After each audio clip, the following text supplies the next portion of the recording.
네, 반갑습니다. 이제 드디어 우리 마지막 모의고사, 유종의 미를 거두는 마지막 모의고사 7회 모의고사 해설 강의를 해보도록 하겠습니다. 7회 모의고사는 난이도를 너무 높이진 않았습니다. 이제 실제 시험 직전에 반드시 아셔야 될 내용들, 반드시 알고 시험장에서 적용하셔야 될 내용들 위주로 해서 문제 출제를 한번 해봤고요. 마지막까지 모의고사 치르시느라고 정말 고생이 많으셨습니다. 아무쪼록 시험장에서 좋은 결과 있으시기를 미리 기원을 좀 드리면서 1번 문제부터 해설을 진행해 보도록 하겠습니다.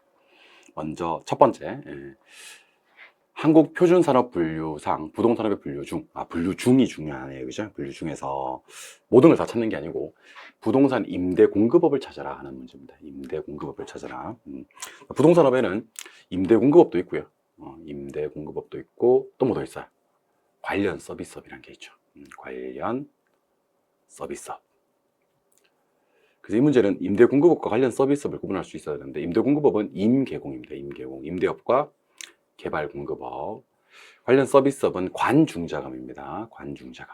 그래서 절대로 여기서는 뭐가 나와서는 안 되냐면 관리업이나 중개자문 감정평가업이 나와서는 안 됩니다. 오직 임대공급업만 물었습니다. 그래서 임대업은 주거용, 비주거용, 기타가 있었고, 개발공급업도 주거용, 비주거용, 기타가 있었죠.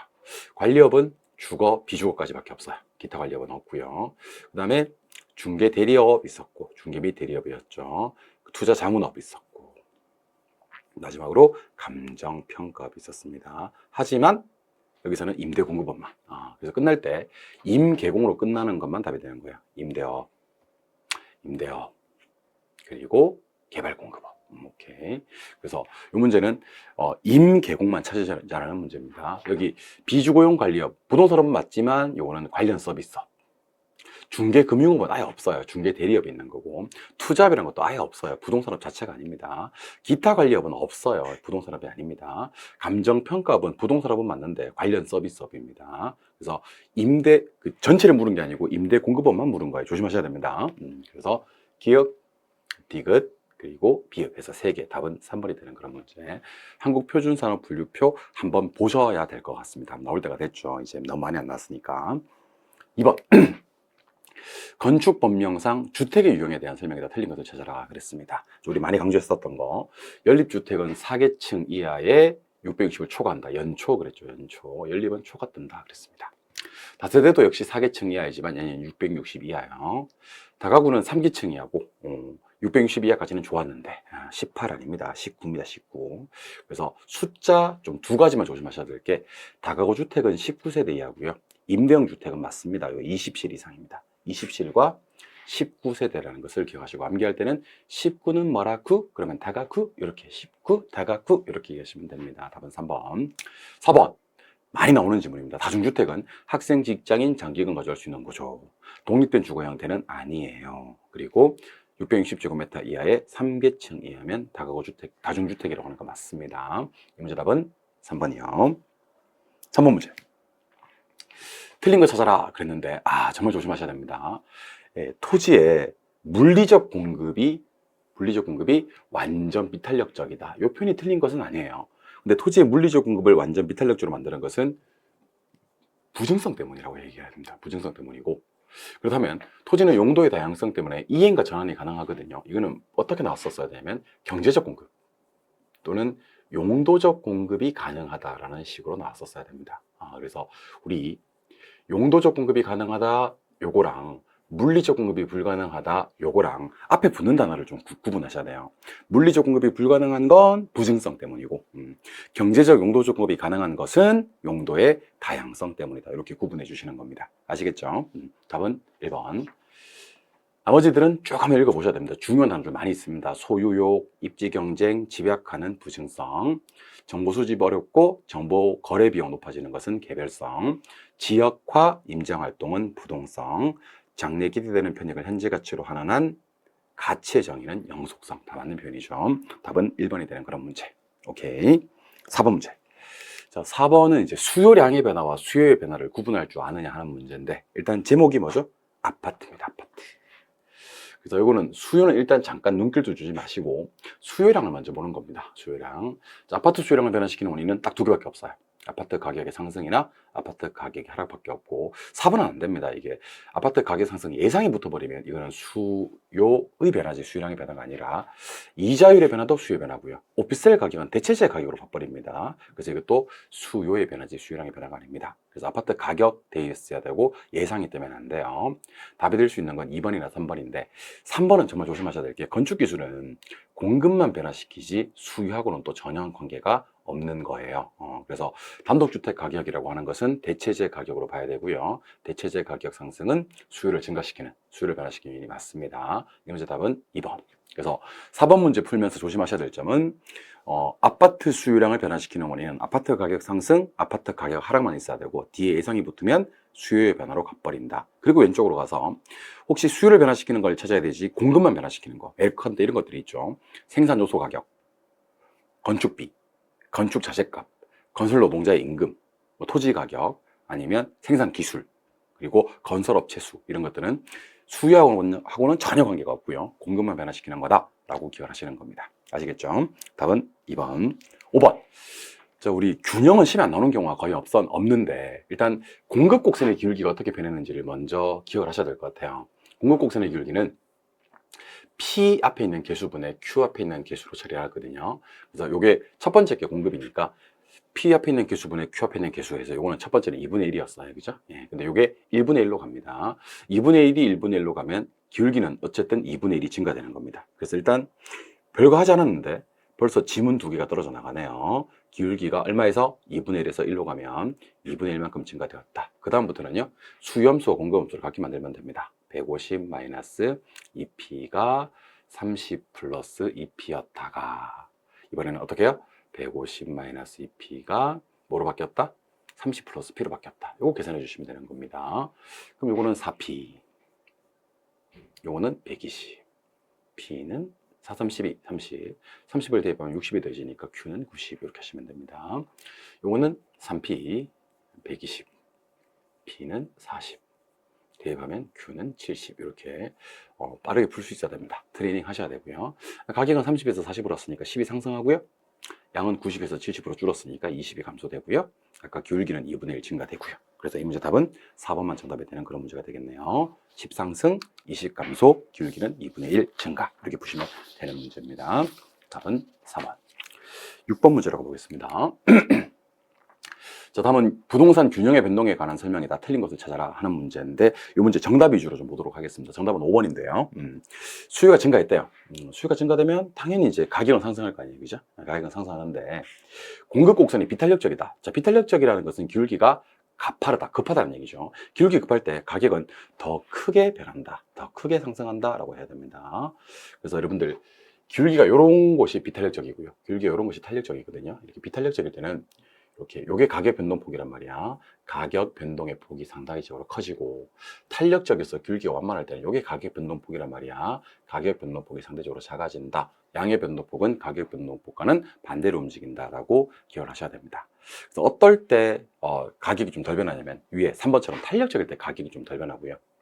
4번처럼 비탄력적일 때는요, 가격 변동폭은 크다라고 했었어야 됩니다. 5번도 비탄력적이기 때문에 균형 가격은 더 작게가 아니라 더 크게 상승한다. 그래서 우리 뭐 덜 이렇게 외우시면 안 돼. 더 작게 더 크게 더 나올 수도 있기 때문에 우리 기울기의 모양을 염두에 두고 비탄력적일 때는 가격 변동폭이 크고 가격이 더 크게 변하고 가격이 더 변하고 탄력적일 때는 가격이 좀 덜 변하고 더 작게 변하고 가격 변동폭은 작다 이렇게 기억을 하셔야 되는 겁니다. 아시겠죠? 답은 5번.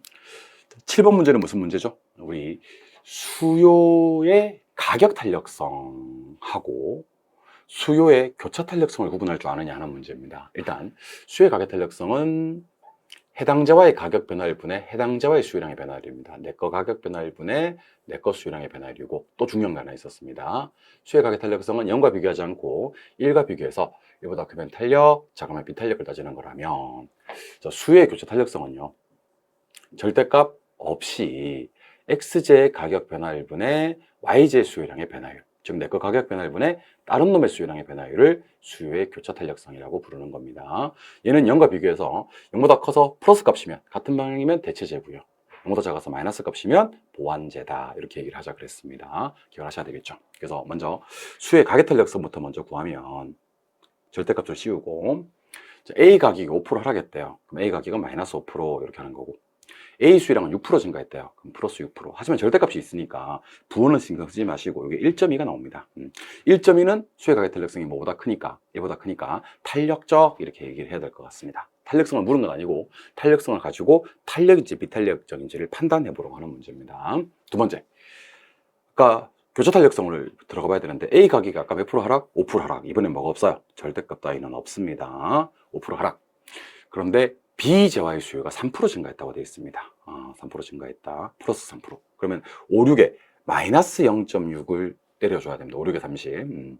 마이너스 0.6인데 이 마이너스 값을 가지기 때문에 이거 마이너스고 이거 플러스니까 둘이 반대로 움직였죠? 그럼 둘은 보완제가 됩니다. 그래서 마이너스 0.6이면서 보완제라고 했었어야 됩니다. 그러면서 답은 몇 번이 되는 문제? 4번이 되는 그런 문제입니다. 우리 수요의 가격 탄력성, 내 거 가격 변화를 분해 내 거 수요량의 변화를 해서 1보다 커서 탄력인지 비탄력적인지를 판단하시고요. 수요 교차 탄력성, 내 거 가격 변화를 분해 다른 놈의 수요량의 변화를 해서 플러스면 대체제, 마이너스면 보완제 하실 수 있어야 되겠죠. 중요합니다. 기억을 하셔야 되고요. 8번 수입 문제. 전체 수입 그러기도 하고요. 총 수입 그러기도 하고요. 임대료 수입 그러기도 합니다. 자, 요 문제는 시험 문제 어떻게 나오는지를 제가 구조를 좀 알려드리겠습니다. 일단 1단계, 2단계, 3단계가 있는데 먼저 1단계에서는요. 수요의 가격 탄력성이 1보다 어떻다 이렇게 나와요. 두 번째는요. 임대료를 어떻게 한다 이렇게 나옵니다. 그리고 세 번째가 이제 수입이 어떻게 변한다 이렇게 나오는 겁니다. 결과적으로 탄력적일 때는 저가 정책을 써야 수입이 증가되고요. 비탄력적일 때는 고가 정책을 써야지 수입이 증가되고요. 단위 탄력적일 때는 고가를 쓰든 저가를 쓰든 수입은 불변한다. 총수입 불변 이렇게 얘기를 했었죠, 그죠? 그런데 수요 가격 탄력성이 1보다 작다 그랬습니다. 그러면 이제 1보다 작으니까 이거는 비탄력 해석하시고, 임대료를 상승시켰다. 임대료를 상승시킨 것은 고가 전략으로 갔다는 얘기예요. 수요가 비탄력적일 때, 수요가 비탄력적일 때 고가 전략하면 좋거든. 그럼 수입은 증가된다라고 얘기를 해야 되는 겁니다. 3단계를 정확하게 기억을 하셔야 됩니다. 수입이 감소되는 것이 아니라 수입이 증가된다. 답은 1번인데, 다시 한 번 더. 수요의 가격 탄력성은 1보다 어떻다 해서 탄력, 비탄력을 따지고, 두 번째, 임대료를 어떻게 한다. 이 가격을 어떻게 한다는 표현을 잘 안 씁니다. 임대료를 어떻게 한다고 씁니다. 그래서 임대료를 올리는 고가 전략인지 임대료를 내리는 저가 전략인지를 잘 보고 마지막에 수입이 어떻게 될 건지를 고민해 보시면 되는 그런 지문입니다. 수입 문제 시험 어떻게 나오는지를 판단하시고요. 정답은 어쨌든 1번, 9번.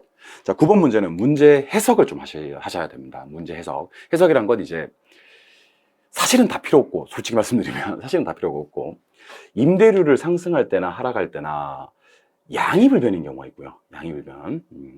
임대료를 상승할 때나 하락할 때나 수입이 불변인 경우가 있습니다. 자, 우리 부동산 학에서는요, 불변이 3번 나오거든요.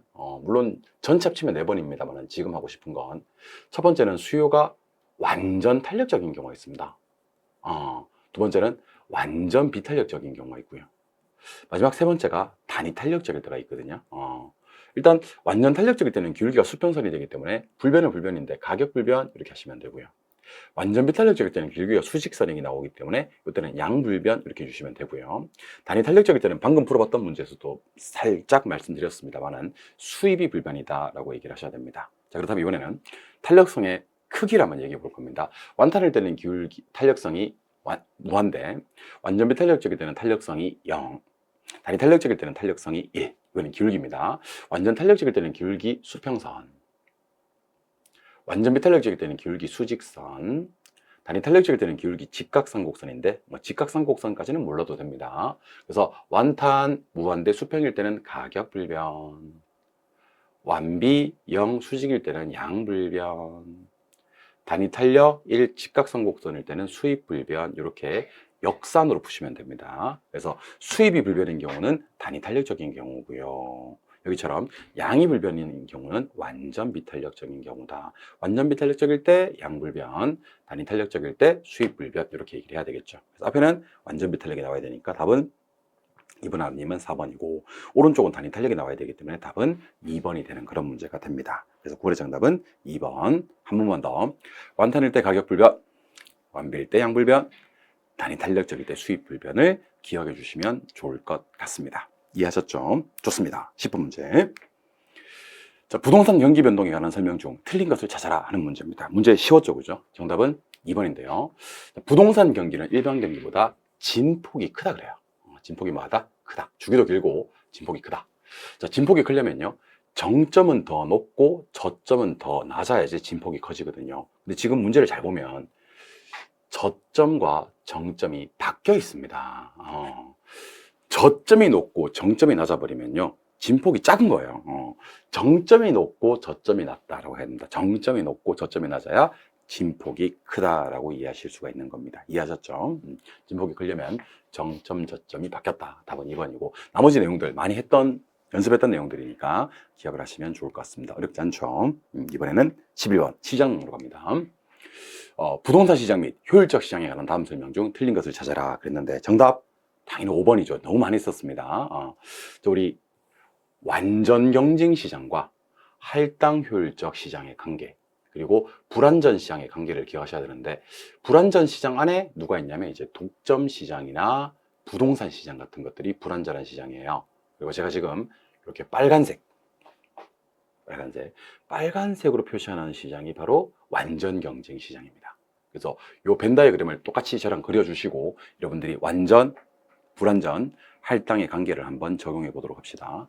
완전은 무조건 할당인가요? 그러면 예, 그렇습니다. 완전은 무조건 할당입니다. 할당은 싹 다 완전인가요? 그렇지 않습니다. 할당은 모두가 완전이 되는 건 아닙니다. 그 이유는 불완전도 할당이 가능하기 때문입니다. 자, 불완전도 초과이인을 못 얻으면 할당 안에 들어올 수 있다. 그래서 완전은 무조건 할당. 할당이 반드시 완전이 되는 것은 아니에요. 불완전, 독점, 부동산도 초과이인을 못 얻는 상황이 되면 할당 효율적 시장이 될 수가 있다. 기억하셔야 됩니다. 답은 5번이 되겠죠. 부동산 시장이 불완전한 건 맞습니다. 부동산 시장이 완전할 수는 없죠. 불완전하지만 할당 효율적 시장이 될 수는 있다. 이 한 글자가 엄청 크게 보여야 됩니다. 불완전, 부동산, 심지어 독점 시장도 초과 이윤만 못 얻는다면 할당 효율적 시장이 될 수 있다라고 기억하셔야 됩니다. 상당히 유명한 지문이고 꼭 기억하셔야 되는 주요 논점이 됩니다. 기억하시기 바라고요. 12번. 다음 중 마르크스의 절대지대설에 대한 설명이다. 모두 옳은 것을 골라라. 옳은 것을 모두 골라라 하는 문제입니다. 여러분들, 우리 리카도라는 사람의 무슨 지대설과 차익 지대설과 마르크스라는 사람의 절대지대설이 있었죠. 적어도 우리 차익과 절대의 구분을 명확하게 하셔야 됩니다. 총정리를 한번 합시다. 자, 차익지대설은 일단 토지 비옥도, 질적 차이, 아니면 토지의 생산성, 이것 때문에 법칙 하나 적용해야 되겠죠. 수학 체감의 법칙이 작용을 합니다. 한계지라는 곳에 가면요, 지대는 제로 없습니다. 그리고 가지 기억하시면 됩니다. 가지 해놓고, 누가 누구를 결정하죠? 그러면 가격이 지대를 결정합니다. 가지. 지대는 뭘로 봅니까? 두 글자로는 잉여. 오케이. 네 글자로는 불로소득입니다. 정확하게 표현을 한번 해볼까요? 지대는 뭐냐면요, 지대는 가격에서 비용을 빼고 남은 게 지대라는 겁니다. 가격에서 비용을 빼고 남은 거, 이걸 두 글자로 잉여, 불로소득이라고 합니다. 그 말해서 절대지대설은 소유 자체만으로도 지대가 생깁니다. 뭐 한다면? 요구한다면. 한계지에서 지대가 존재하는 유일한 지대설입니다. 한계지에서 지대가 존재하는 건 마르크스의 절대지대설밖에 없고요. 가지 반대 지가 해놓고, 이번에는 지대가 가격을 결정합니다. 그럼 누구는요? 지대는 뭐를 상승시키는? 가격을 상승시키는 비용으로 봅니다. 세 글자로는 생산비 하시면 됩니다. 지대를 비용이나 생산비로 바라보는 관점이 마르크스의 절대지대설이 됩니다. 여기서는 절대지대설을 찾으라고 했기 때문에 우리 한번 찾으러 가볼까요? 먼저 기억. 기억은 비옥도 딱 보고 차익지대설인 줄 알았는데 그렇지 않습니다. 위치에 따라 달라진다. 위치지대, 그리고 수성비가 나왔습니다. 이거는 튀넨의 위치지대설이다라고 해야지 마르크스의 절대지대설이 아닙니다. 이게 비옥한 토지 수학 체감, 요게 이제 리카도의 차익지대설입니다. 조방적 한계지를 얘기하는 건데요, 무지대라고 했기 때문에 이것도 차익지대설에 대한 설명입니다. 아직 절대지대설이 하나도 안 나왔습니다, 여러분들. 기억은 튀넨의 위치지대설이고요, 그 다음에 니은디 것은 리카도의 차익지대설입니다. 그런데 리을에 가니까 지대는 비용입니다. 네, 그렇습니다. 지대는 비용 생산비로 봅니다. 그리고 지대가 가격을 결정합니다. 한 번 더 뭐가요? 지대가 가격을 결정합니다. 차익지대설은 가지입니다. 가지. 오케이. 리을 맞고. 토지 소유자는 독점적 지위. 예, 그렇습니다. 소유 자체만으로도 체열등지 도두지를 요구할 수가 있고 지대가 존재하는 유일한 지대설이다라고 했었어야 됩니다. 그래서 미음도 맞습니다. 정답은 리을 미음 두 개 맞아서 5번이 정답이 되는 그런 문제가 되겠네요. 정답 5번. 15번 문제로 가도록 하겠습니다. 15번 문제. 도시 공간 구조 또는 뭐 우리 입지 선정 뭐 이런 부분에 대해서 얘기를 좀 하는 것 같은데요. 15번 문제 한번 13번 문제겠네요. 죄송합니다. 잠깐 내가 15번 풀고 싶었나 봐요. 13번 문제. 도시 공간 구조에 대한 설명이다. 틀린 것을 찾으라라고 했는데 정답은 4번이죠. 호이트는 도시는 하나의 중심이 아니라 여러 개의 전문화된 중심을 이루어진다. 자, 여러분들 도시 공간 구조 이론은 동심원 이론과 선형 이론과 다핵심 이론 이렇게 세 가지가 있거든요. 그런데 동심원 이론과 선형 이론은 대표적인 단핵도시 이론입니다. 무슨 이론이? 다핵심 이론이 다핵도시 이론입니다. 지금처럼 하나의 중심이 아니라 여러 개의 전문화된 중심이 나오려고 그러면 호이트의 선형 이론에 대한 설명이 아니라 누구와? 해리스와 울만의 다핵심, 해리스 울만의 다핵심 이론에서만 가능한 일이다 라고 했었어야 됩니다. 정답은 몇 번이요? 4번이 되는 그런 문제. 14번. 자, 우리 직전 시험이었던 35회 시험에서 시장론에서 계산 문제가 2개 나왔었거든요. 무엇과 무엇에서 출제가 되었냐면 입지계수 LQ 구하는 문제가 하나 출제가 되었고, 두 번째는 허프의 확률 모형이 시험에 출제가 되었습니다. 그래서 이번 시험에서는 여러분들이 뭐를 좀 열심히 봐주셔야 되냐면 그 2개를 빼고 정보 현재 가치 계산, 그리고 레일리의 소멸력 법칙, 그리고 컨버스의 분기점 모형. 한 번 더. 정보 현재 가치 계산, 레일리의 소멸력 법칙, 컨버스의 분기점 모형. 이렇게 실제 시험이란 건 이제 좀 중요하더라도 작년에 나왔으면 약간 쉬는 경향도 좀 있습니다. 매년 나오는 게 아니라면.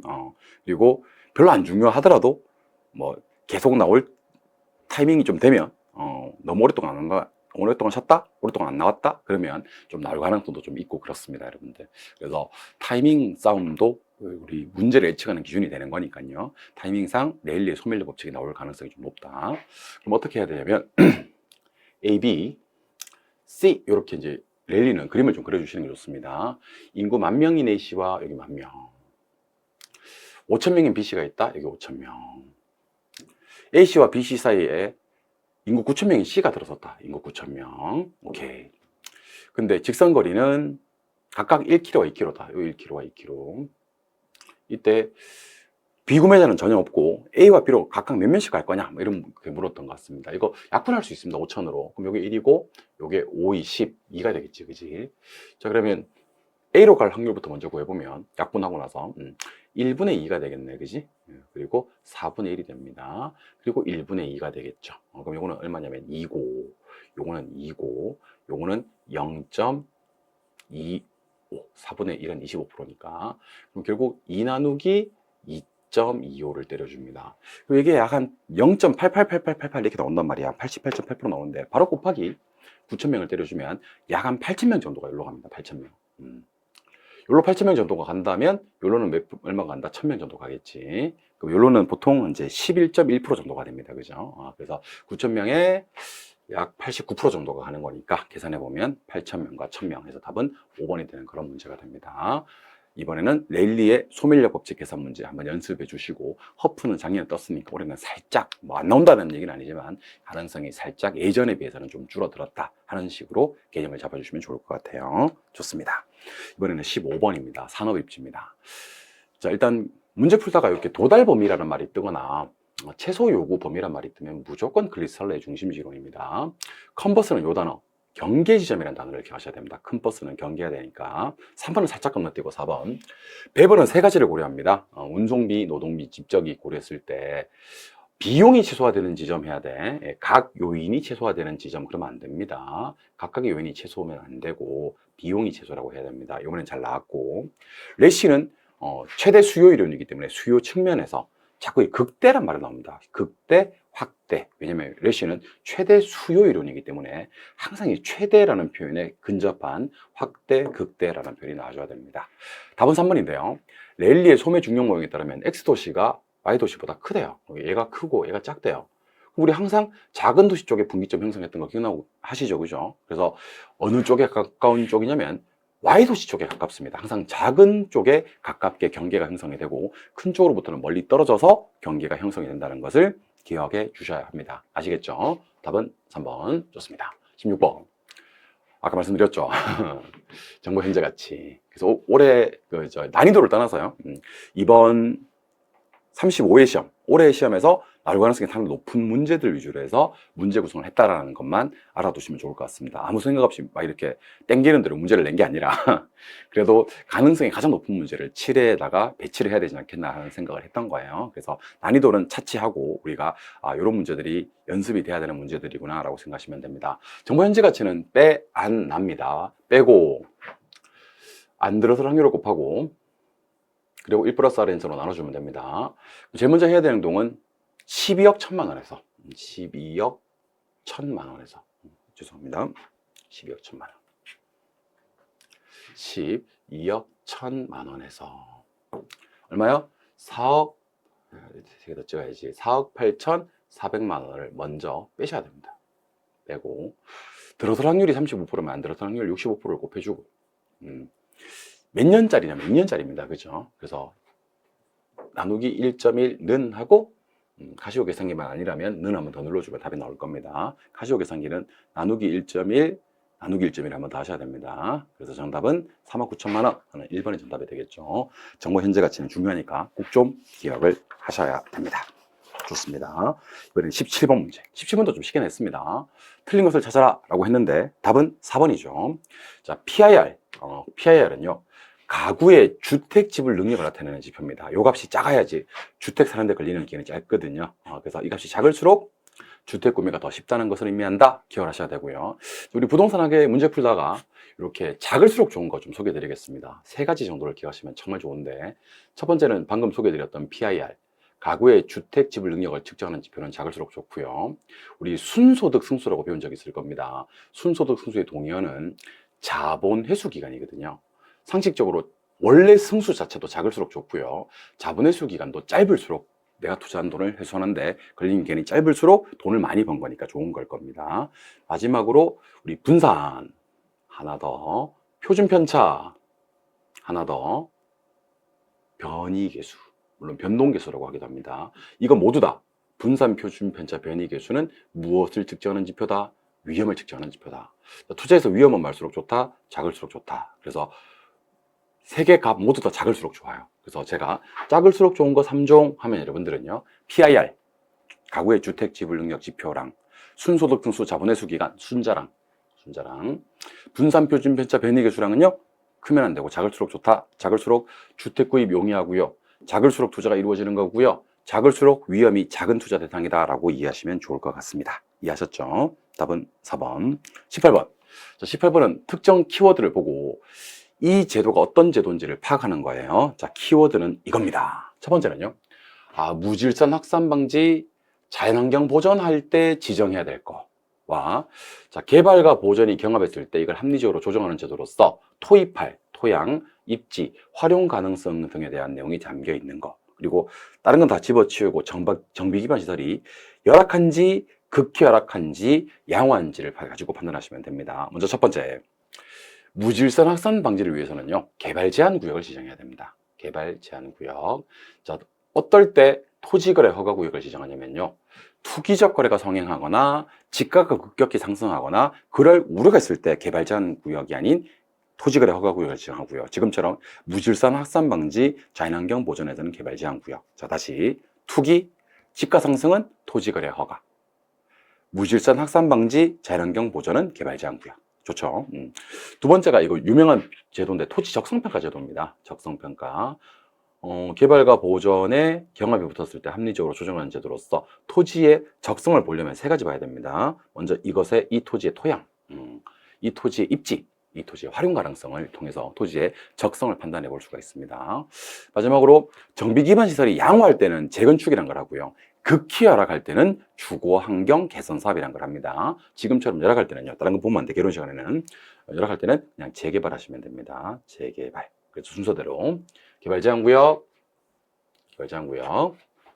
토지 적성 평가, 재개발 사업. 이렇게 해서 정답은 3번이 되는 그런 문제가 되겠네요. 정답 3번. 19번 문제. 부동산 정책에 관련된 설명이다. 옳은 것을 찾아라 하는 문제고, 문제를 끝까지 잘 읽으셔야 될 것 같습니다. 자, 용도 지역을 얘기해 보라 하면 도관농자 하시면 됩니다. 용도 지역은 도관농자.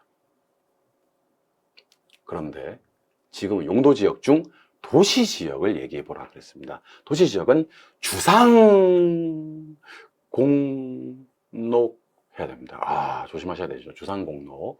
주거지, 상업지, 공업지는 맞는데 농림지역 하면 안 됩니다. 녹지지역입니다. 농림지역은 여기 도관농자일 때 나와야 되고요. 도시지역은 주상공농 해야 됩니다. 주상공농 절단 나는 거야. 다 죽는 거야. 자, 부동산 매매 계약을 체결했을 때는요, 계약 체결일로부터 30일 이내 신고하는 제도 맞습니다. 부동산 거래 신고 제도죠. 답은 2번이고요. 재건축 부담금은 정비사업 중 재건축 사업 및 재개발 사업 아닙니다. 재건축 부담금은 재건축 사업에만 해당이 되고요. 재개발 사업에는 해당되지 않습니다. 재건축 부담금을 규정하는 법률은요, 도시 및 주거환경 정비법이 아니라 재건축, 좀 깁니다. 재건축, 초과이익, 환수에 관한 법률입니다. 재건축 초과이익 환수에 관한 법률. 참고로 개발부담금은 개발이익 환수에 관한 법률입니다. 그래서 각종 두 가지 부담금들의 근거 법률은 법률 이름에 곧 하나가 꼭 있어야 됩니다. 개발부담금은 개발이익 환수에 관한 법률, 재건축 부담금은 재건축 초과이익 환수에 관한 법률. 이렇게 해줘야 되는 겁니다. 이해하셨죠? 네, 좋습니다. 5번. 공공임대주택의 가장 큰 단점이 뭐냐면 입주자가 주거지를 자유롭게 선택할 수 없는 것이 단점이에요. 없는 것이 단점이다. 그럼 누구한테 누구한테 어떻게 하는 것이 주거지 선택의 자유가 보장이 되냐면 임차인한테 직접 보조금을 지급하는 게 좋습니다. 임차인한테 직접 보조금을 지급하면 그 돈 받아서 지가 원하는 주택에 들어가서 할 수 있기 때문에 주거지 선택의 자유가 보장된다. 이렇게 얘기하는 겁니다. 이해하셨죠? 예, 좋습니다. 5번. 부동산 실명제. 자, 우리 등기법 무조건 틀립니다. 자, 부동산 실명제는요, 실권리자 명의 등기 관한 법률입니다. 실권리자 명의 등기 관한 법률. 자매품으로 부동산 실명제는요, 1995년 김영삼 정부 때 실시된 정책으로서 부동산 실권리자 명의 등기 관한 법률이고, 참고로 거민계약서 제도가 있거든요. 거민계약서. 이것도 등기법이 아닙니다. 거민계약서는요, 부동산 등기 특별조치법 이렇게 해야 됩니다. 등기 특별조치법. 혹시 부동산 학에서 고득점 받고 싶으신 분들은요, 제 요약집이나 특강 교재도 다 넣어놨으니까 각종 부동산 정책들의 시간적 순서와 특정 정책이 어떤 법률에 규정되어 있는지까지도 한번 연습하여 정리하시기를 바라봅니다. 좋습니다. 이 문제 답은 몇 번이요? 2번이요. 거래신고가 맞습니다. 20번으로 갈게요. 부동산 조세에 대한 설명이다. 옳은 것을 찾아라 그랬습니다. 얘는 5번부터 거꾸로 한번 올라가 볼까요? 등록면허세와 부가가치세는 국세다. 부가가치세는 국세는 맞는데 등록면허세는 지방세입니다. 우리 등, 재 세 개만 기억하셔도 돼요. 개론 시간에는. 취등재는 대표적인 지방세예요. 취득세, 등록면허세, 재산세는 지방세입니다. 4번. 증여세와 종부세는 보유단계다. 아니죠. 종부세는 보유단계가 맞는데 증여세가 아니라 뭐야? 재산세가 나와야 되죠. 모르는 사람 없죠? 상속세와 재산세는 부동산 취득 단계에서 부과된다. 상속세는 취득이 맞는데 재산세는 보유 단계라 그랬죠. 상속세와 증여세는 비례세율이다. 아니죠. 누진세율이죠. 누진세. 대부분의 세금은 누진세입니다. 양도세와 취득세는 신고납부다. 예, 그렇습니다. 우리 신고해야지 되는 신고납부가 있고요. 가만히 있어도 그 부가권자가 고지서 발부해주는 보통징수 방식이 있습니다. 보통징수는 한 개만 기억하셔도 돼요. 재산세 같은 게 대표적인 보통징수고요. 신고납부 방식은 지금 보여드리고 있는 취득세와 그리고 등록면허세와 각종 양도소득세를 포함한 소득세들, 이런 것들은 신고납부 방식이 되겠죠. 답은 1번입니다. 신고납부 방식이 맞습니다. 답은 1번. 자, 그러면 이제 21번 문제부터 해설 강의를 한번 해보도록 할게요. 포트폴리오입니다. 포트폴리오. 우리 포트폴리오에서는 가장 시험에 가능성이 높은 것은 사실상 상관계수예요. 상관계수. 상관계수를 이렇게 썼죠. 1일 때는 효과가 없고 1보다 작을 때는 효과가 있는데 1보다 작은 건 또다시 몇 등분? 3등분. 플러스, 마이너스, 마이너스 1. 플러스는 효과 적고요. 마이너스 효과 크고요. 마이너스 1 효과 최대됩니다. 효과 최대가 될 때도 비체계적 위험까지만 제로로 줄일 수 있는 거지 모든 위험을 제로로 줄일 수 있는 것은 아니다. 그렇게 얘기했었어요. 그래서 5번으로 한번 가볼까요? 개별 자산들의 수익률의 상관계수가 나왔지. 상관계수 중요합니다. 여기 뭐일 때? 마이너스 1일 때도 어떤 힘을 제로까지 줄일 수 있냐면 비체계적 위험. 비체계적 위험까지만 제로로 줄일 수 있지 모든 위험에는 우리가 총위험이라고 하거든요. 총위험에는 체계적 위험과 비체계적 위험의 합으로 구성이 되는데 이 체계적 위험이 전혀 제거되지 않습니다. 그래서 우리는 비체계적 위험만 제로로 줄일 수 있다라고 했었어야 됩니다. 상관계수가 뭐이더라도 마이너스 1이더라도. 그래서 틀린 걸 찾으려고 했으니까 답은 5번이 되는 그런 문제. 상관계수는 아무리 강조해도 지나치지 않으니 시험장 들어가기 전에 반드시 한번 확인하시고 개념 정리를 하시기 바랍니다. 답은 5번이요. 22번 문제로 가도록 하겠습니다. 22번 문제. 틀린 것을 찾아라 그랬습니다. 틀린 것을 찾아라. 자, 임대 기간 동안 월 임대료를 모두 적립할 때요. 임대 기간 동안에 계속 받는 임대료를 모두 적립한 다음에 이 금액의 현재 시점의 가치를 구한다. 월 임대료를 현재로 땡겨보는 겁니다. 앞으로 월 임대료를 현재로 땡겨보는 겁니다. 이때는 감채 경계수를 사용하는 것이 아니라 연금의 현가 계수를 사용합니다. 월 임대료를 계속해서 적립한 다음에 현재로 땡길 때는요 연금 현가 계수를 쓰고 감채 경계수는 N년의 특정 금액을 만들기 위해서 불입하는 금액, 모으기 위해서 불입하는 금액을 구할 때 감채 경계수를 사용하고요.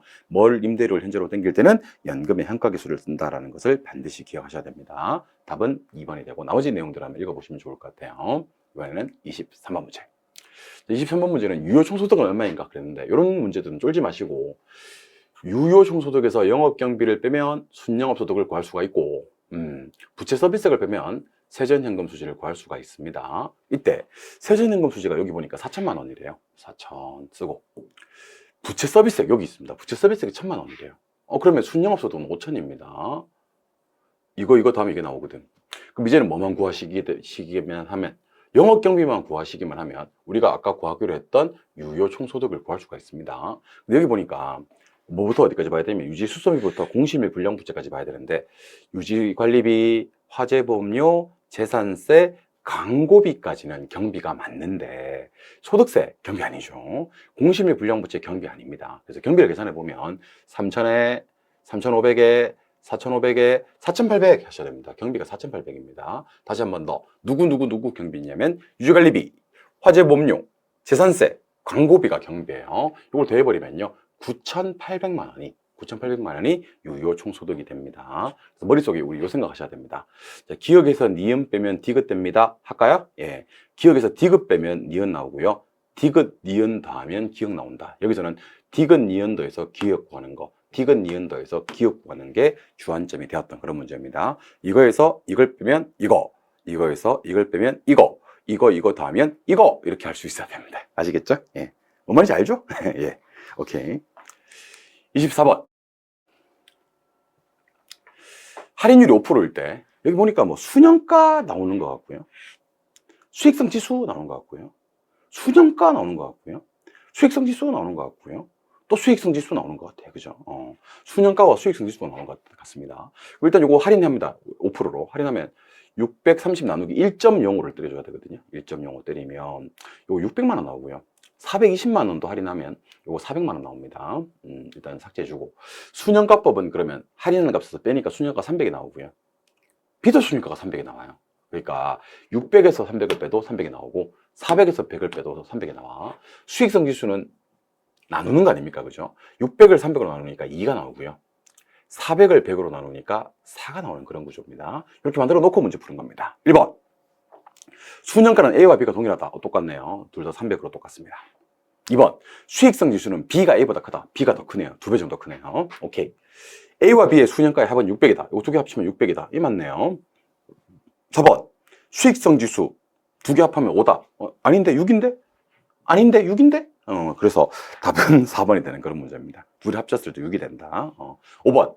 비수익성 지수는 A 수익성 지수의 2배다. B가 4니까 A의 2배가 되는 거 맞습니다. 4는 2의 2배. 이거는 4고요. 이거는 2니까 그것의 2배가 되는 거 맞습니다. 그래서 어떻게 보면 여러분들 겁만 먹는 문제지 상당히 쉬운 문제 아닙니까? 그죠? 상당히 쉬운 문제인데 이런 문제를 우리 시험장에 들어가시면 수험생들이 많이 좀 배제하고 힘들어하고 그렇거든요. 할인해서 빼주면 순양가, 할인해서 나눠주면 수익성 지수 든다는 것을 알고 계셔야 될 것 같습니다. 예, 좋습니다. 이번에는 25번 문제. 부동산 투자의 타당성 분석 기법에 대한 설명이다. 옳은 것을 찾아라. 많이 나오는 지문들 위주로 한번 정리해 봤습니다. 자, 갈게요. 재투자율로 내부수익률법에서는 당연히 재투자율로는 내부수익률을 사용합니다. 순양가법에서는 요구수익률을 사용합니다. 요구수익률을. 그래서 할인율, 재투자율이 바뀌어서 설명이 되어 있고요. 수익성 지수법은 위에다가 입이고 밑에 출이라는 걸 알고 계시죠, 그죠? 여기 나눈이 나왔으니까 출을 입으로 나눈 값이 아니라 이 두 개 바뀌어야 됩니다. 현금 유출, 현금 유입. 입을 출로 나눈 값이다라고 해야 됩니다. 이 두 개가 바뀌었다. 서로 다른 A, B를 결합하고 싶나 봐요. 근데 순영가일 때는요, A 순영가와 B 순영가를 합한 값이 되느냐? 예, 됩니다, 여러분들. 자, 순영가법은 이게 돼요. A 순영가가 20만 원이야. B의 순영가가 30만 원이야. 그럼 둘 다 투자하면 A 플러스 B 값이 나온다는 얘기예요. 순영가가 50만 원이 되는데 내부수익률법은 이게 안 돼요. 요게 만약에 5%고 요게 만약에 10%라고 한들 둘을 더했을 때 15%가 되는 게 아니라는 얘기예요, 이게. 그러니까 순영가법은 가산, 이 가산이라 그래요. 합이라고 해도 괜찮습니다.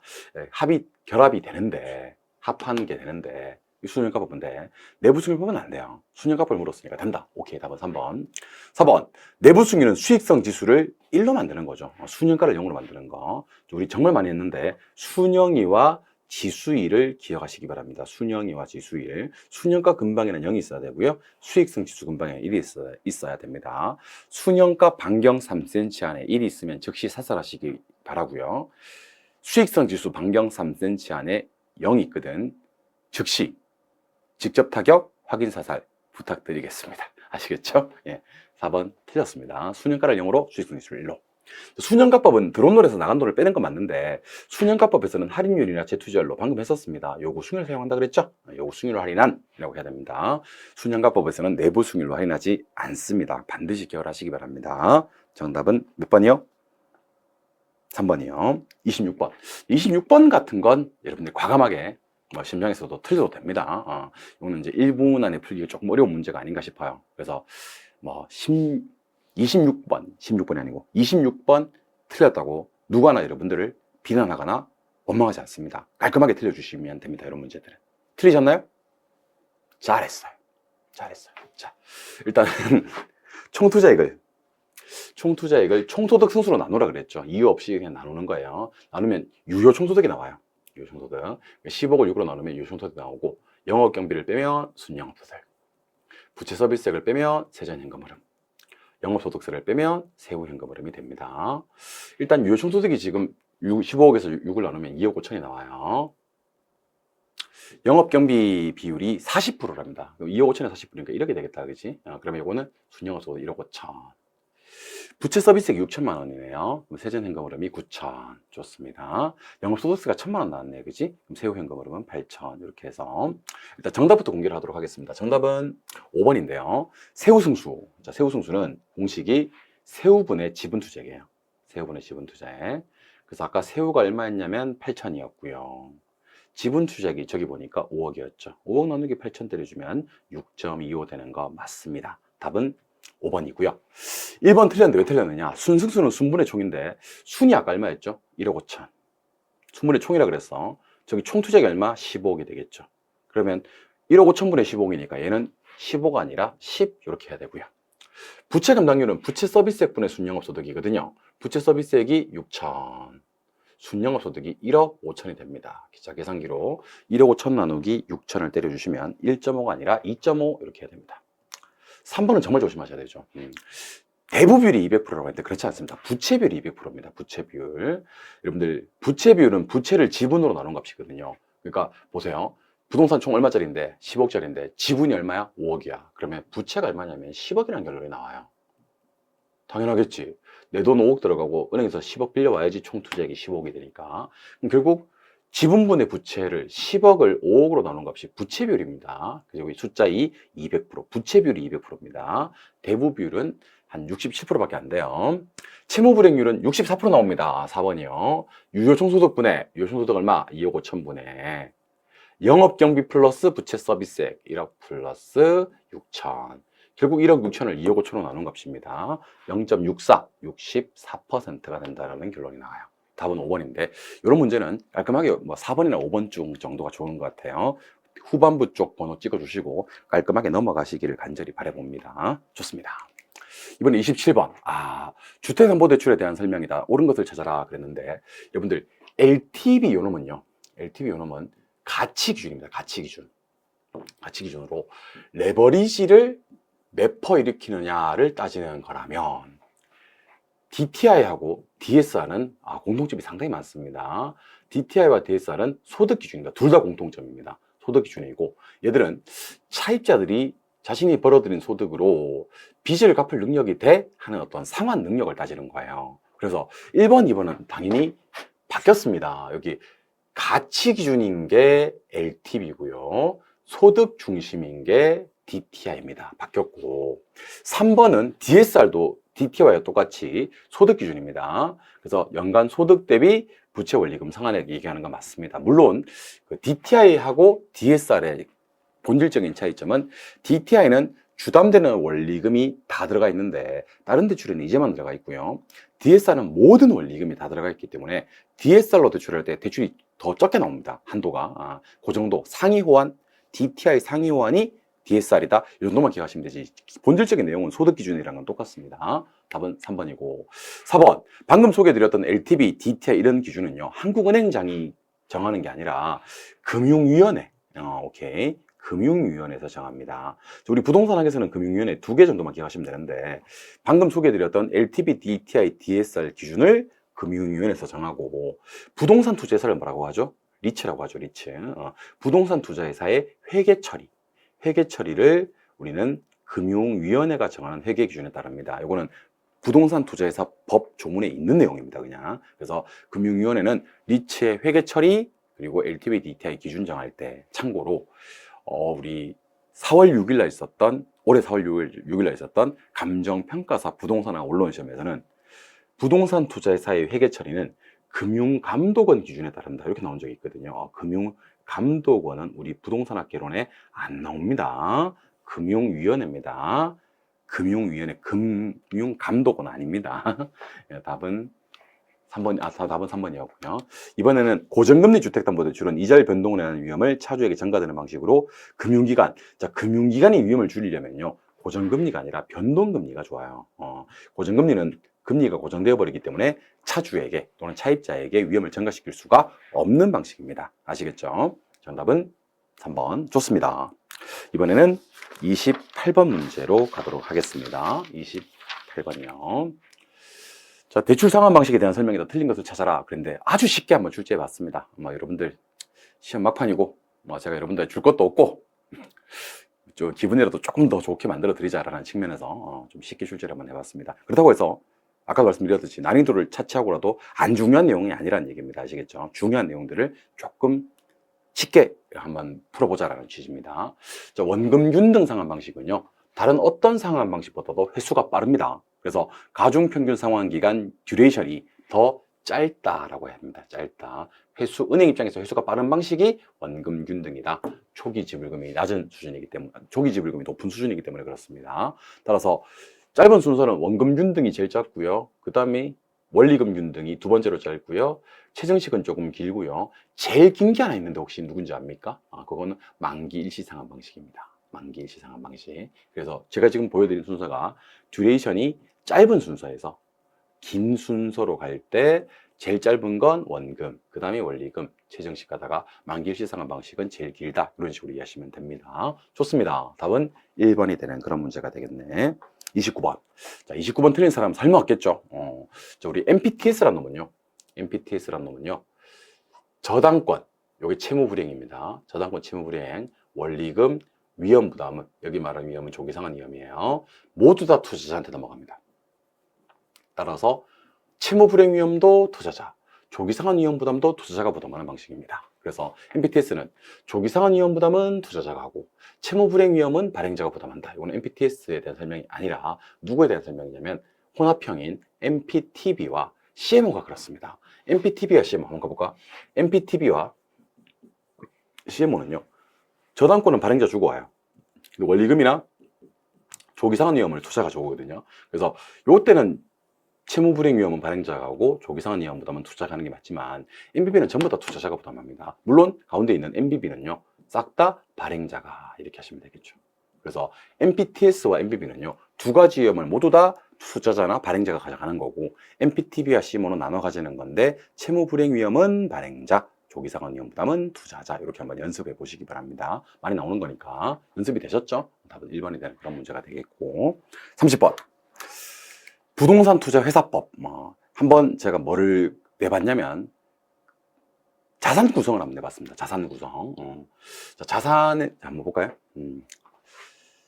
총 자산이 얼마 이상이 돼야 된다. 자산 구성을 얘기하는 겁니다.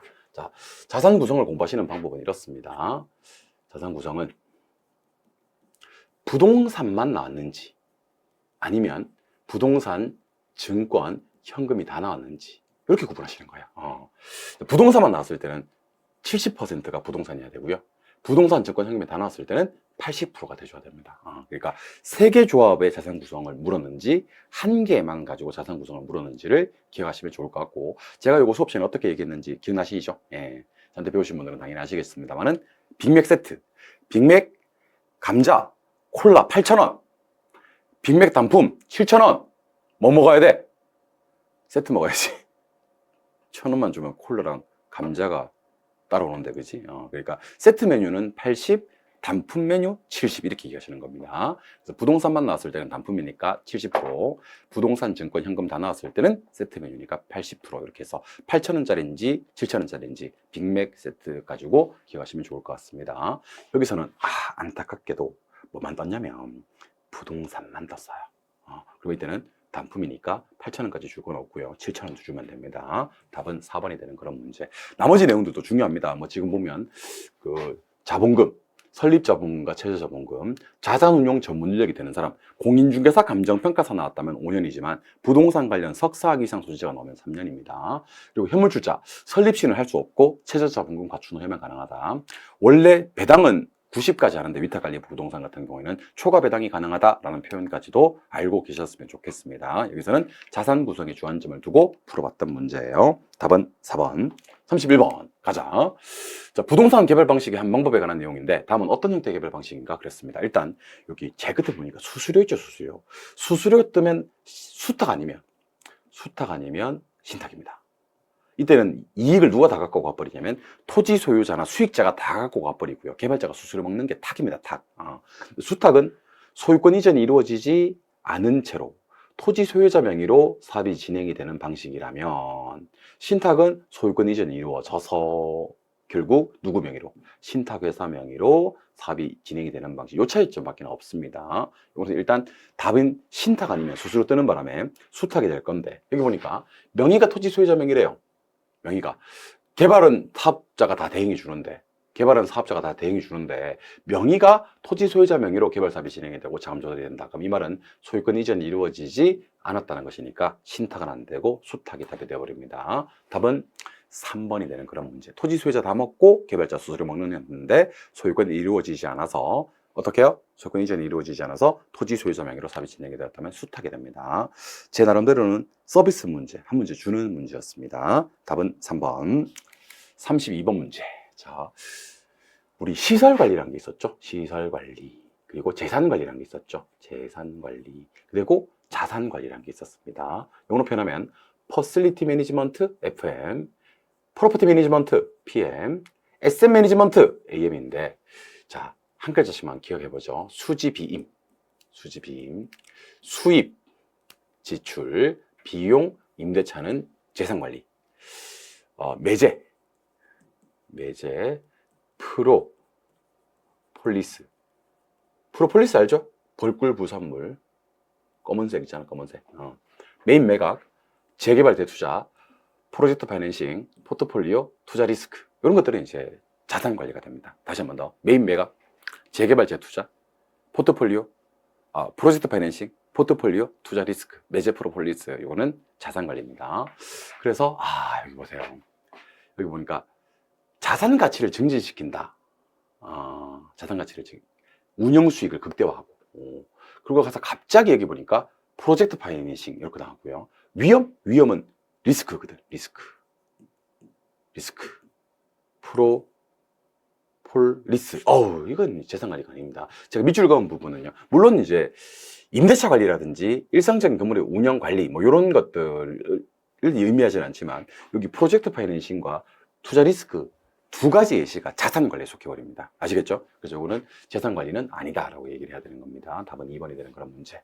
FM, AM, PM 중 PM과 AM을 구분할 줄 아느냐는 문제였습니다. 33번 문제. 어디 갔어? 33번 문제. 어디 갔어? 오케이. 부동산 관리 방식 중 자가 관리에 대한 설명이다. 옳은 것을 찾아라 그랬습니다. 자가 관리는 타성에 빠지기 쉬운 건 맞았는데요. 전문성을 높일 수는 없어요. 전문성은 위탁관리 장점입니다. 지심이 통제 권한 매우 강하고 신뢰도가 높은 건 맞습니다. 답은 2번이고요. 예우 정신이 높은 건 맞았는데 본업에 일종할 수는 없었습니다. 종합적 관리가 가능한 건 맞았는데 기밀 유지에서는 유리합니다. 유명하죠. 문제가 발생 시 책임 소재 명확합니다. 책임 소재가 불명확한 것은 혼합 관리의 단점입니다. 자가 관리와 위탁 관리는 책임 소재가 명확합니다. 자가 관리는 내가 책임지는 거고 위탁 관리는 업체에다가 책임을 물을 수가 있는 거예요. 혼합 관리가 책임 소재가 불명확한 겁니다. 이 문제 답은 2번이 되겠네요. 좋습니다. 이제는 마케팅 문제입니다. 34번. 자, 포피 믹스 전략 중 성격이 다른 것을 찾아라 그랬는데 여기 보시니까 헬스장, 골프 연습장 설치하고 주차장 지하에 넣고 개천 설치하고 설비를 디지털하는 것은 모두 다 제품. 영어로 뭐라 그래요? 프로덕트 전략인데 여기 지금 보니까 분양 대행사 중개업소가 나왔죠. 이거는 유통 경로 전략입니다. 유통 경로. 영어로 뭐요? 플레이스 전략이 됩니다. 오케이. 그래서 요거 말고도 금융기관 같은 거 있어요. 금융기관. 그래서 암기할 때는 분금중 이렇게 암기하시면 됩니다. 분금중. 분양대행사, 금융기관, 중개업소는 플레이스다. 그래서 우리 경로가 분금중학교에 다니고 있어요. 이렇게 이해하시면 됩니다. 우리 경로 분금 미들스쿨에 재학 중이다. 현직 분금중, 우리 경로 분금중에 다니고 있어. 기억하시면 좋을 것 같습니다. 답은 1번입니다. 오케이. 35번 문제. 자, 35번 문제는 틀린 것을 찾아라라고 했는데 일단 잘 한번 봐주시고 내용 정리를 한번 합시다. 자, 원래는 감정평가할 때 시장 가치로 평가를 합니다. 근데 예외적으로 시장 가치 외의 가치로 평가할 수가 있습니다. 시장 가치 외의 가치는 아무렇게나 시장 가치 외의 가치로 평가하는 것이 아니라 딱 세 가지가 나와야 됩니다. 법령에 다른 규정이 있거나 의뢰인이 요청을 하거나 아니면 사회 통념상 필요하다고 인정이 되었을 때는 시장 가치 외의 가치로 평가합니다. 근데 단서 하나 더 있습니다. 시장 가치 외의 가치로 평가할 때는요, 합리성, 적법성 또는 시장 가치 외의 가치로 평가할 때 성격, 특징 이런 것들을 검토해야 되거든요. 검토를 해야 됩니다. 원칙적으로 검토를 해야 됩니다. 근데 합리성, 적법성 검토를 하지 않아도 되는 경우가 있어요. 언제는요? 다른 규정에 있어서 시장 가치 외의 가치로 평가할 때는 법에 다른 규정이 있다는 말은 벌써 적법하다는 얘기고 합리적이라는 얘기거든요. 그래서 검토가 면제됩니다. 우리 왜 공인중개사 올해 1차 합격한 사람들은 내년에 1차가 면제되잖아요. 그죠? 법에서 벌써 검토가 끝났어. 법 규정을 넣을 때 벌써. 그래서 합리성, 적법성 검토를 아예 안 해도 됩니다. 그래서 이 문제 답은 몇 번이냐면 4번인데 법령에 다른 규정이 있대요. 그러면요. 검토해야 된다. 이게 잘못된 말입니다. 검토를 생략할 수 있다. 검토하지 않아도 된다. 라고 해야 되는 겁니다. 요청이 있어서 사회 통념성 필요하다고 인정이 되어서 시장가치 외가치로 평가할 때는 당연히 검토를 하는 건데 지금처럼 다른 규정이 있었을 때는 검토를 생략할 수 있다라고 기억하시는 거예요. 이해하셨죠? 오케이. 답은 4번. 36번입니다. 쉽게 냈습니다. 여러분, 적산법. 우리 정말 많이 했는데 적산법은 기기필 이렇게 기억하셔야 됩니다. 기기필. 기초가액에다가 기대 이유를 곱하고 필요한 경비를 더해서 요 두 개는 곱하고 요건 더해서 임대료를 구하는 방법을 적산법이라고 합니다. 제조다론가 하면 이런 재기필 된단 말이야. 기초가액이 돼야 됩니다. 기초가액. 이런 기기필. 재기필 아니야. 오케이. 답은 1번이 되는 그런 문제. 나머지는 다 맞으니까 한번 확인해 주시면 좋을 것 같습니다. 37번. 어떤 물건에 어떤 감정 평가 방법을 씁니까 하는 것은요, 저는 출제 가능성이 상당히 높다고 판단합니다. 저는 8, 90% 정도 된다고 생각을 해요. 참고로 작년 시험은 수익환원법 쓰는 물건들, 답이 6개였죠. 수익환원법 6개 찾는 거 나왔었고요. 기계기구류는 원가법입니다. 원가법은 건건항선소니까 건물, 건설기계, 기계기구류, 항공기, 선박, 소규모님이고, 기업가치 수익환원법입니다. 토지는 여러분들 공시지가 비교법은 없는 법이에요. 이게 공시지가 기준법이라고 해야 됩니다. 정말 조심하시기 바라고요. 쌤, 문제를 이렇게 야비하게 내면 어떡해? 라고 생각하실 수가 있는데, 이거 기출지문입니다. 실제로 기출지문에 공시지가 비교법이라고 나섰어요. 제가 야비한 게 아니고 세상이 이래요, 여러분들. 나보고 어쩌란 말입니까? 어쩌란 말이냐? 시험에 이렇게 나왔는데 뭐. 답은 3번입니다. 자, 공장재단의 경우에는요, 일괄평가를 하더라도 수익환원법을 씁니다. 다른 일괄평가는 전부 다 거래사례비교법인데, 공장재단은 일괄이 떠도 수익환원법이다. 기억하셔야 되고, 그거 말고는 일괄평가도 하면 다 거래사례비교법입니다. 산림에서 산지와 임목 일괄, 토지, 건물 일괄, 집합건물에서 구분 소유권의 대상이 되는 건물 부분과 대지 사용권을 일괄해서 평가할 때 전부 다 거래사례비교법이에요. 먼저 답은 공시지가 기준법이라고 해야 되는 3번이 정답이 됩니다. 38번. 38번은 이제 최근에 뭐 좀 유행하는 거죠, 사실은. 작년에 상당히 센세이션을 일으켰던 그런 문제였는데, 기호 1, 기호 2 중에 하나 찾는 거예요. 일반 상업지역이었는데, 상업지역 가져와야 됩니다. 200만 원 곱하기 들어가고요. 상업지역 변동률 써야 됩니다. 1.05 들어가고요. 그리고 개별요인 비교는요, 기호 1과의 비교는 다 무시드립니다. 기호 1과의 비교는. 우리는 기호 2와의 비교만 하면 됩니다. 그래서 5% 우세한 건 1.05 때리고, 3% 열세한 건 0.97 때리고, 15% 열세한 건 0.85 때리고, 아직도 멀었습니다. 여기 50% 증액이니까 1.5까지 때려줘야 됩니다. 그래서 여러분들은 계산기 때리다 지쳐 잠이 들 정도의 답이 나옵니다. 치다 지쳐 잠이 들 정도의 답이 나옵니다. 200 곱하기 1.05 곱하기 1.05, 0.97, 0.85, 1.5 딱 때려주면 아마도 272만 7,033원 이렇게 돼서 답이 4번이 나오는 그런 문제인 것 같습니다. 그죠? 문제가 어렵다기보다는 약간 귀찮은 그런 문제가 아닌가라는 생각이 들어요. 많이 귀찮았죠? 39번입니다. 다음 자료 보고 한원율을 구하라. 한원율은 저부대 곱해서 구합니다. 저부대. 저는 저당상수고요. 부는 부채 감당률입니다. 대는 대부비율입니다. 한 번 더. 저는 저당상수. 부는 부채 감당률. 대는 대부비율입니다. 부채 감당률을 구하는 공식은 부채 서비스액 분의 순영업소득입니다. 지금 순영업소득이 3천만 원, 부채 서비스액이 1천만 원이니까 부채 감당률은 3이 됩니다. 저당상수는 0.0885가 되고요. 그런데 지분비율이 40% 나왔습니다. 여러분들 대부비율이 그럼 몇 프로냐면 60%입니다. 지금 지분비율이 40%인데 대부비율이 60%인지 어떻게 알았어? 그러면 안 됩니다, 여러분들. 여러분들 우리 부동산 학에서는요, 2개를 더해서 1이 나오는 게 2개가 있거든요. 잔상, 잔금비율과 상환비율을 따면 1이 되고요. 대부비율과 지분비율을 따면 1이 됩니다. 잔상 더하면 1대지 기억하시면 되거든요. 그래서 지분이 40%면 대부비율은 60%예요. 그래서 저부대 곱하면 0.0885 곱하기 3 곱하기 60% 딱 때려주면 계산기에 0.1593 이렇게 뜹니다. 0.1593 퍼센테이지로 바꾸면 15.93% 이렇게 해서 답이 5번이 되는 그런 문제가 되겠죠. 하실 수 있겠죠? 좋습니다. 마지막 문제 40번 문제입니다. 틀린 것을 찾아라라고 했는데, 여러분들 주택은 크게 종류가 단독주택이 있고 공동주택이 있었죠. 단독이 있었고 공동이 있었고, 단독주택은 또다시 표준주택과 개별주택으로 나누어지는 거 알잖아요. 그죠? 그런데 표준주택은 개별주택을 산정하기 위한 기준으로만 써먹습니다. 개별주택 산정 기준 하시면 돼요. 개별주택과 공동주택은 주택시장에 뭐를 제공하고요? 가격정보를 제공해줘요. 그리고 과세 업무 관련해서 주택가격을 산정하는데 기준으로 써먹습니다.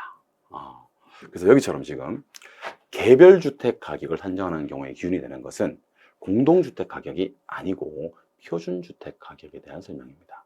공동주택은 어디 써먹는다고요? 가격정보 제공하고 과세 업무 관련해서 주택가격을 산정하는 경우에 기준이 된다고 해야 됩니다. 우리가 너무 그동안 표준지 공식 어디서 먹는지와 개별 공식 어디서 먹는지에 주안점을 뒀던 게 아닌가 싶어서 제가 주택 가격을 어디서 먹는지를 한번 분류해 봤으니까요. 표준주택은 개별주택 가격을 산정하기 위한 기준으로 주택시장에서는 가격정보 제공과 과세 업무 관련해서 주택 가격을 산정할 때는 밑에 두 개 주택, 개별주택 가격과 공동주택 가격을 기준한다. 이렇게 보시면 되겠습니다. 이렇게 해서 총 40문제를 좀 빠른 호흡으로 풀어봤습니다. 시험이 얼마 남지 않았고 여러분들의 시간은 소중하니까요. 예. 자, 지난 1년 동안 총 7번의 모의고사를 치렀고요. 물론 모의고사 점수가 안 나올 때도 있었고 좀 힘드셨을 때도 있었겠지만 여러분들 생애 최고의 점수가 시험장에서 나오기를 바라봅니다. 1년 동안 모의고사 치르시느라고 그리고 공부하시느라고 대단히 고생 많이 하셨고 2024년 여름은 정말 아직도 더운 너무나도 더웠던 여름이 아닌가. 그래서 어느 해보다도 또 너무 힘들지 않았나 그런 생각도 좀 합니다. 그리고 요즘 뭐 여러 가지 물가라든지 그죠? 그다음에 뭐 경기 상황이 녹록지 않은 그런 상황에서 끝까지 포기하지 않고 공부하시느라고 대단히 고생 많이 하셨습니다. 10월 26일 날 여러분들 생애 최고의 점수가 나오기를 간절히 바라지 않습니다. 그동안 너무 고생 많이 하셨고 좋은 결과 있으시기를 저희 정호가 두 손 모아 진심으로 기원합니다. 합격의 영광이 여러분들과 함께하기를 진심으로 기원합니다. 여러분들 그동안 고생 많이 하셨고 시험 잘 치르시고 크게 웃으실 날을 기약하도록 하겠습니다. 그동안 정말 고생 많이 하셨고 모의고사 보시느라고 고생 많이 하셨습니다. 정말 수고하셨고 꼭 합격하시기 바랍니다. 수고하셨습니다.